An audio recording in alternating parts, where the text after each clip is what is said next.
The billionaire, Michael Bloomberg, not happy with Google.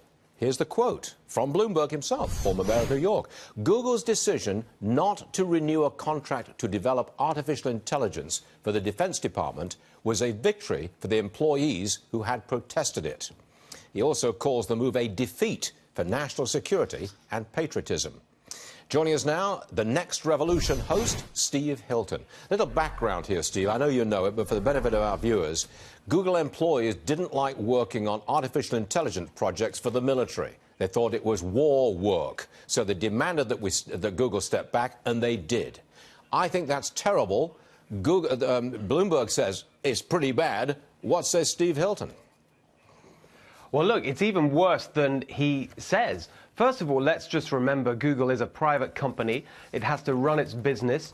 And if the employees revolt against something, the management has to listen to that. But the reason it's worse than he says is it's not only that the Google employees and therefore Google in the end refuse to work with our government here, the government of a democratically elected government. At the same time, right now, Google has an AI center, an artificial intelligence center in Beijing. And you can be sure that all the work there is being sucked out by the Chinese regime, the world's worst authoritarian dictatorship, as part of its plan, its stated plan for world domination in areas like artificial intelligence, for military supremacy, as part of its Made in China 2025 program. And it goes worse than that. You've got a Chinese company, Baidu, who's got an artificial intelligence center right here in Silicon Valley, sucking up the best American talent, again, to further Chinese aims of world domination. This is a really serious situation, and we've got to stop it.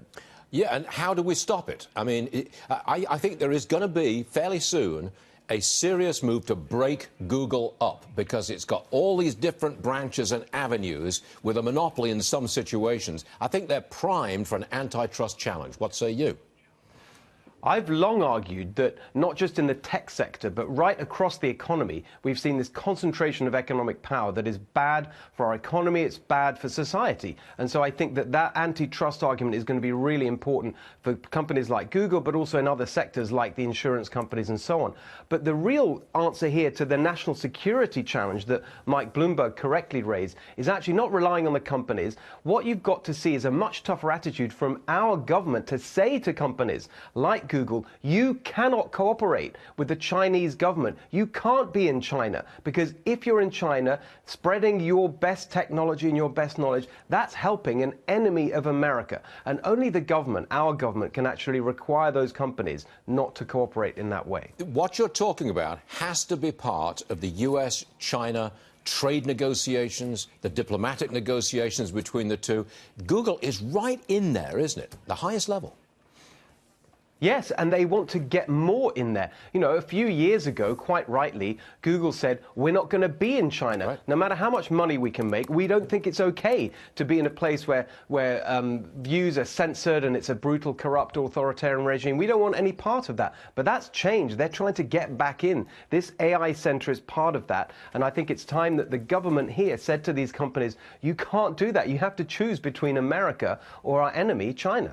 You know, Steve Hilton, you've got a way of putting things succinctly in a nutshell, and it works for us, and I think it works for your show too. Steve Hilton is a good man. Thanks for joining us, Steve. We'll see you soon. Let's hope Bernie Sanders is watching. Odds are against it, Steve. I'll tell you that now.